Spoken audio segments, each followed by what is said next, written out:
क्या हम ये समझें कि सुहेल आफरीदी इस वक्त गंडापुर पार्ट 2 जो है ना वो प्ले कर रहे हैं? अब जो है हमने महमूद गजनवी साहब से तवक्कुआत लगाई हुई है पीटीआई ने। धुरंधर फिल्म उनकी जो आई है जिसके ऊपर बड़ी गुफ्तगू हो रही है, उसमें भी उन्होंने बार बार बलूचिस्तान का जिक्र। उनकी एक ही शर्त होगी कि उनकी मुलाकात इमरान खान से करवाई जाए। केबी में गवर्नमेंट के है उनके पास, तो वहाँ सरकारी मुलाजिमीन को ले आते हैं। अस्सलाम वालेकुम, आप देख रहे हैं आज़ाद सियासत। मैं हूं अरहम खान।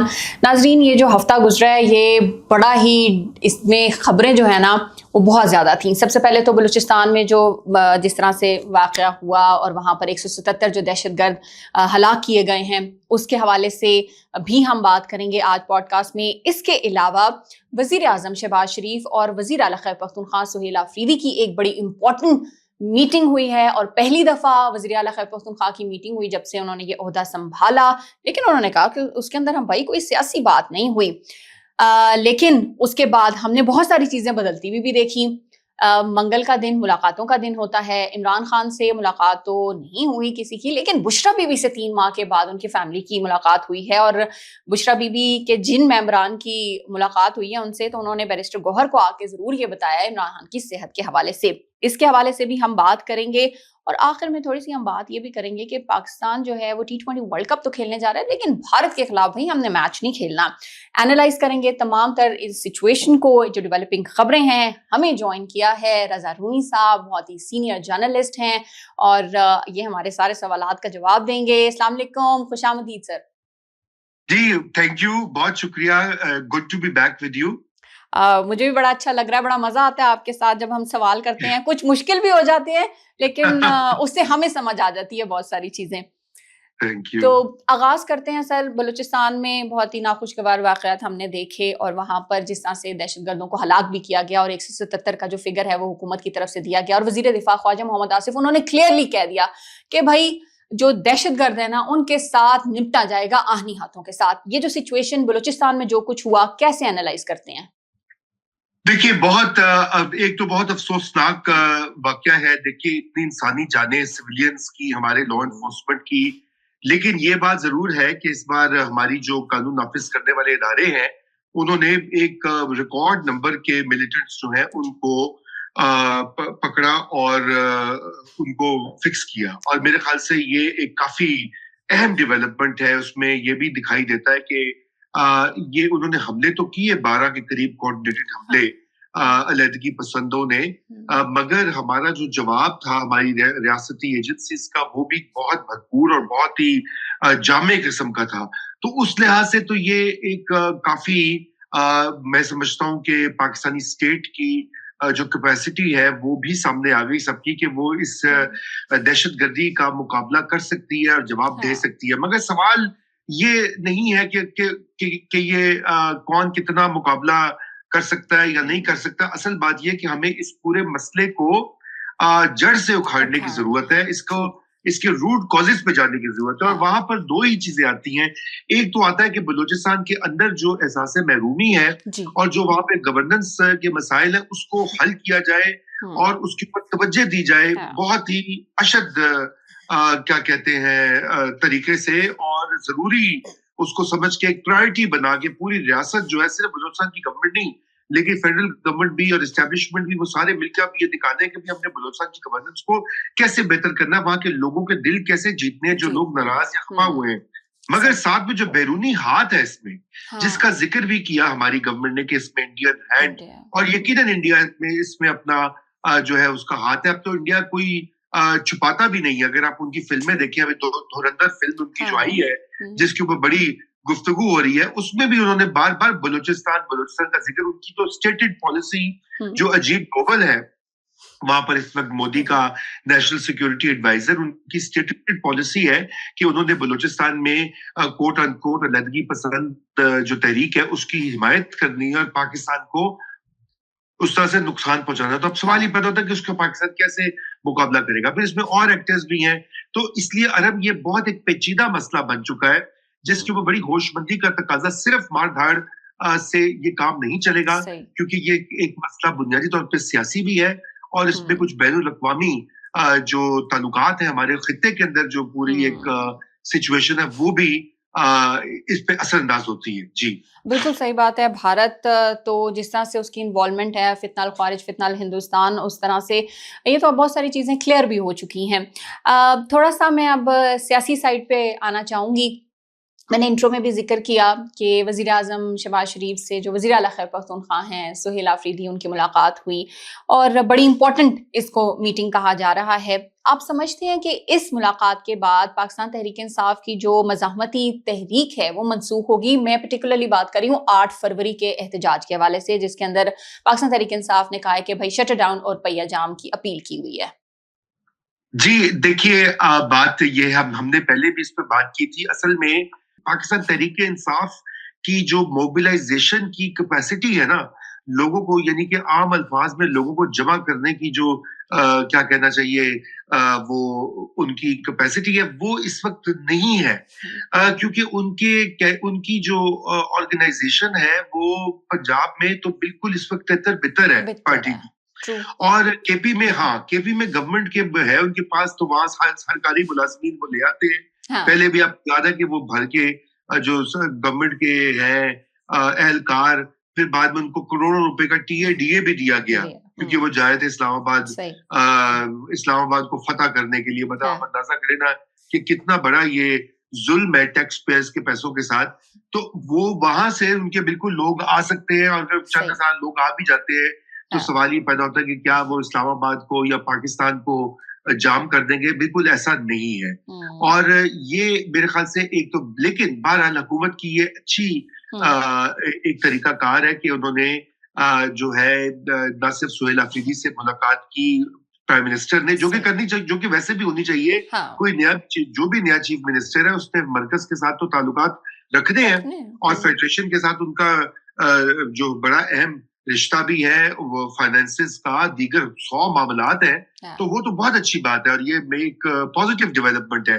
मगर ये इसको इस तनाजुर में भी देखा जाए कि कोशिश यही है इस वक्त गवर्नमेंट की कि वो किसी तरह से पहले इसको मैनेज कर ले कि हालात उस नहज पे ना आए कि जहाँ पे ये जत्थे लेकर तो हमला आवर हो जाए एक नए महमूद गजनवी साहब। पहले आपको पता ना, एक महमूद गजनवी होते थे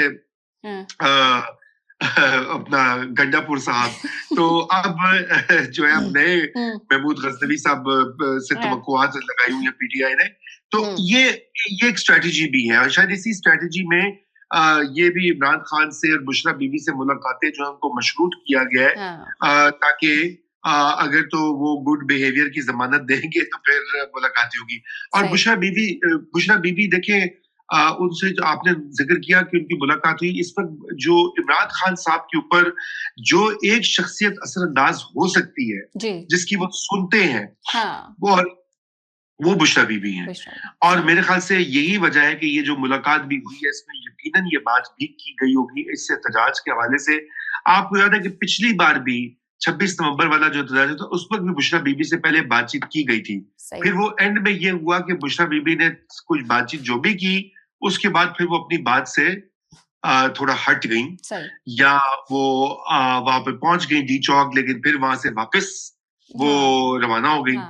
तो वो अपना जो है यहाँ भी उनसे बैकडोर यही बातचीत की जा रही है कि किस तरीके से आपने जो है ये इसको मैनेज करना है कि हालात कॉन्फ्लिक्टेशन की तरफ ना आए, एक और अफसोसनाक जो है टाकरा ना हो रियासती एजेंसियों और पीटीआई के मरकज के दरमियान। जी बिल्कुल, इसमें नुकसान लोगों का होता है। और वैसे भी 8 फरवरी को पंजाब में, लाहौर में तो बसंत भी है, 6, 7, 8 को वहां पर लोग जा रहे हैं और बसंत जो है ना उसकी तैयारियां तो शुरू हो गई हैं। तो देखते हैं कि ये 8 फरवरी वाला जो एहतजाज है और आज जो मुलाकात बुशरा बीबी की हुई है उसके बाद ये कुछ ना कुछ पैगामात तो ढके छुपे आए और गए ही होंगे। आपने गंडापुर उनकी बात की, तो ये जो मुलाकात हुई है वज़ीर आला की और वज़ीर आज़म की, इसके अंदर वो कहते हैं कि भाई कोई सियासी गुफ्तगू नहीं हुई, इमरान खान की रिहाई के हवाले से या मुलाकातों के हवाले से भी कोई बात नहीं हुई। तो क्या हम ये समझें कि सुहेल आफरीदी इस वक्त गंडापुर पार्ट 2 जो है ना वो प्ले कर रहे हैं और उनको अब ये समझ आ गई है कि भाई जब वो इक़्तिदार में आए हैं कि अपने मफादात के लिए हमें काम करना पड़ेगा? देखिए 3 बातें हैं। सबसे पहली तो ये बात है ना, ये इसको ये जो अक्सर लोग कहते हैं जी कि सुहेल अफरीदी भी गंडापुर बन जाएगा वगैरह वगैरह। हाँ। तो देखो अरब, पता क्या बात है, बात ये कि तीन चीजें। पहली तो ये बात है कि ये जो इन हालात में एक सूबे का चीफ मिनिस्टर, केपी जैसी जगह का चीफ मिनिस्टर होना एक बड़ी ही भारी जिम्मेदारी है और एक बड़ा ही मुश्किल मरहला है। और वो क्यों है? सबसे पहले तो एक साइड पे आप इमरान खान को खुश रखना है कि मज़ामती बयानियां बना रहे और लोगों का जोश जो है वो रोजाना आप दिलवाएं कि जी हम ये कर देंगे, तो हम वो कर देंगे, चढ़ाई कर देंगे, इनकलाब ले आएंगे। दूसरी तरफ आपने जो है अपनी सीट भी बचानी है, क्योंकि अगर आप ज्यादा मजामत करेंगे तो वफाक के पास ऐसे कानूनी इंस्ट्रूमेंट्स हैं, मसलन गवर्नर राज की सूरत में आपको वो चंद घंटों के अंदर आपका इक़्तिदार से आपको फारिग कर सकते हैं। अच्छा, उससे आपकी पर्सनल इक़्तिदार भी गया, पार्टी भी गई, पार्टी की गवर्नमेंट भी गई, और जो सारी इस वक्त सहूलियात और वसाइल उनको मिले हुए हैं, करोड़ों रुपए का, अरबों रुपए का बजट, और ये लोगों को जमा करना, सब कुछ वो भी गया। अच्छा, तीसरा इसमें एंगल ये है कि अगर आपने एक सूबे के वज़ीर-ए-आला हैं तो आपने हलफ भी लिया ना, हलफ लिया कि आपने वहां पे काम भी करना है, लोगों की जान माल का तहफ़्फ़ुज़ करना, तरक्याती काम करवाने हैं जो आपकी आईनी मनसब के तहत फराइज दर्ज है आईने पाकिस्तान में, उनको कुछ ना कुछ तो उनको कम से कम लिप सर्विस ही करनी है। तो इसलिए ये एक इनहेरेंट जिसे कहना चाहिए मुज़मिर है इस कुर्सी के अंदर ही ऐसे मसाइल। इसलिए चाहे वो गंडापुर हो या वो सुहेल अफरीदी हो, उनको ये फाइन बैलेंस करना पड़ेगा। अब गंडापुर साहब को भी तो आपको पता बड़ा मजा आ रहा था चीफ मिनिस्टर बन के, क्या वो शान शौकत से इधर उधर घूमते थे, जाते थे। अब अफरीदी साहब को भी मजा आ रहा होगा, सारा प्रोटोकॉल और इख्तिदार, ये सारी चीजें जो है। तो अब आप अच्छी तरह ये जानती हैं कि मैं तो ये समझता हूँ कि सुहेल अफरीदी जो है वो भी अमलियत पसंदी का ही मुजाहरा करेंगे, क्योंकि वो कोई इतनी जल्दी अपना इक़्तिदार से हाथ धोने के लिए तैयार नहीं होता। सच्ची बात तो ये है, लेट्स फेस इट। अब आगे अल्लाह बेहतर जानता है कि क्या हो सकता है या क्या नहीं हो सकता। जी अच्छा, लेकिन सुहेल अफरीदी उन्होंने ये जब मीडिया से गुफ्तगू की, उन्होंने ये ज़रूर कहा कि भाई अभी 1-2 मुलाकातें और हों शायद, और उसके बाद फैसले सामने आएँ। तो आपको ये लगता है कि वाक़ई जिस तरह से वो कह रहे हैं कि भाई कोई सियासी बात नहीं हुई, और उनका तो हम शुरू से अंदाज़ ही ऐसा देख रहे हैं कि वो इमरान खान की तरह बड़ा जरहाना अंदाज़ है उनका, जब जलसे जुलूस जब भी वो तकरीर करते हैं। तो आपको वाक़ई लगता है कि कोई ऐसी बात नहीं हुई होगी और सिर्फ एनएफसी अवार्ड और बाकी चीज़ों के ऊपर बातचीत हुई होगी? मेरे ख्याल से एनएफसी अवार्ड पे, बुनियादी तो एनएफसी अवार्ड पे बात होनी है, क्योंकि आपको पता है कि इस वक्त एक वो बहुत बड़ा एक मसला बना हुआ है सूबों और मरकज के दरमियान। पाकिस्तान में इस वक्त फेडरेशन के पास खर्चे करने के लिए पैसे नहीं है उस लेवल के जिसका कि हालात तकाजा करते हैं। सबसे इम्पोर्टेंट डिफेंस उसमें एक इशू है अरहम, क्योंकि जो इंडिया के साथ जंग हुई मई 2025 के बाद, उसके बाद एक तो हमारी वल्नरेबिलिटी जो है वो सामने आई कि इंडिया ने पाकिस्तान के सेटल्ड एरियाज में, शहरों के अंदर मिसाइल जिस तरह से फेंके वगैरह वगैरह, एक तो वो हमने देखा।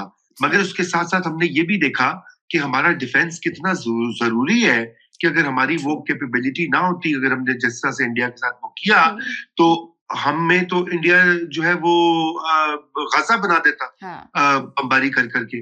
तो इसलिए अब ये मेरे ख्याल से एक कंसेंसस भी है पाकिस्तान में, वो लोग जो कि पहले तनकीद भी करते रहे हैं फौजी एक्सपेंडिचर के ऊपर वगैरह वगैरह, वो भी अब ये कहते हैं नहीं, ये जरूरी है कि हमारा डिफेंस जो है वो मजबूत हो, दिफा मजबूत हो।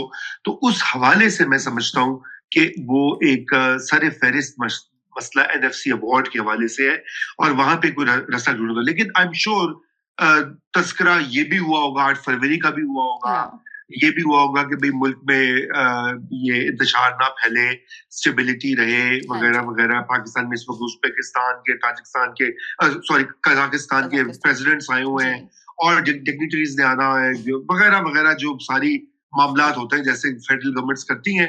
तो लेकिन देखते हैं कि सुहेल अफरीदी जो है वो क्या लाइन लेते हैं। उनकी एक ही शर्त होगी कि उनकी मुलाकात इमरान खान से करवाई जाए, और वो शर्त पूरी होगी तो फिर आगे। लेकिन वो शर्त भी खतरनाक है, क्योंकि इमरान खान से मुलाकात हुई तो इमरान खान साहब ने कहना पै जाओ फेडरल गवर्नमेंट और हमला कर दो, ठीक है ना, इस्लामाबाद पे। तो ये भी एक कॉम्प्लिकेशन है। जी अरम। बिल्कुल, इमरान खान वो कुछ भी कह सकते हैं। अच्छा, महमूद खान अचकजई जो अपोजिशन लीडर भी हैं और उनको इमरान खान ने ही नामजद भी किया था, उन्होंने खत लिखा है वजीर आजम को। हम एक बड़े लंबे अरसे के बाद पहला बाज़ाब्ता खत देख रहे हैं कि हुकूमती लेवल पे एक राब्ता किया गया है। आप इस खत को कैसे देखते हैं कि और बुशरा बीबी के साथ मुलाकात जिस तरह से हुई, तो कुछ लचक, कुछ नरमी आप देख रहे हैं इन तमाम तर चीज़ों के बाद? और ऑब्वियसली जो शहबाज शरीफ हैं वो अपने बड़े भाई मियां नवाज शरीफ, उनसे भी चीज़ें डिस्कस करते होंगे और उनसे वो ज़रूर राय भी लेते होंगे। तो आपको लगता है जो खत लिखा है महमूद खान अचकजई, इसका कोई फर्क पड़ेगा, असर होगा कुछ? मेरे ख्याल से कोई इस खत का कोई खास असर नहीं पड़ेगा, अच्छा। Honestly speaking. जी।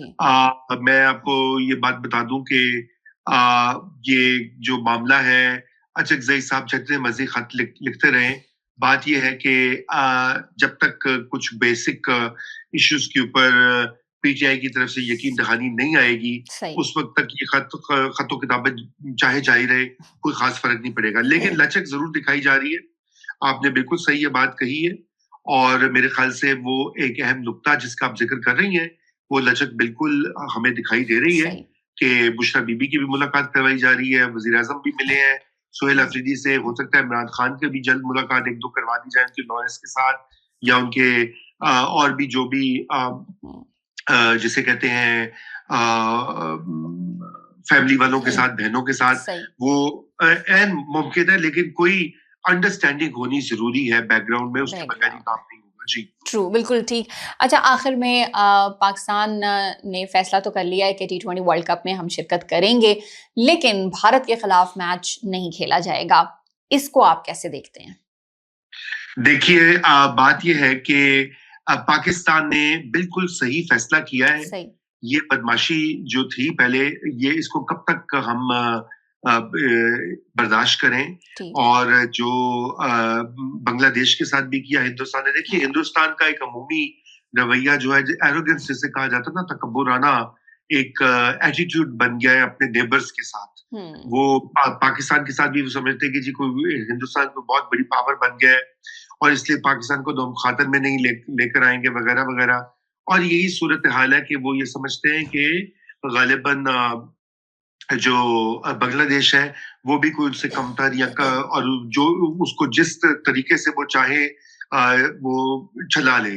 तो मेरे ख्याल से कि ये शेड्यूल 15 वाले मैच से जो निकला है पाकिस्तान, वो बहुत अच्छी और दुरुस्त बात की। आप देखें पूरे मुल्क ने उसको वेलकम किया है, और ये अफसोसनाक बात है। एक और मामला अलग है कि इंडिया ने जिस तरह से सियासत को इन्वॉल्व कर दिया क्रिकेट की गेम में, ये भी एक बहुत, मैं समझता हूँ कि दुनिया में भी इसके ऊपर बात मजीद होगी और लोग इसके ऊपर एतराज़ात करेंगे कि ये तरीका सही नहीं था।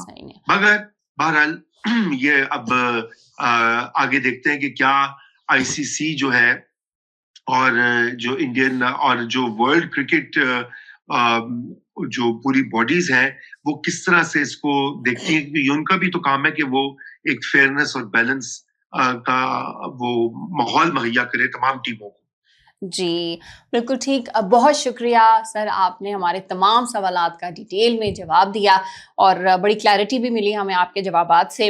आपने हमें वक्त दिया, बहुत-बहुत शुक्रिया। इंशाल्लाह अगले एपिसोड में आप लोगों से फिर मुलाकात होगी। अपना बहुत सारा ख्याल रखिएगा। पाकिस्तान जिंदाबाद।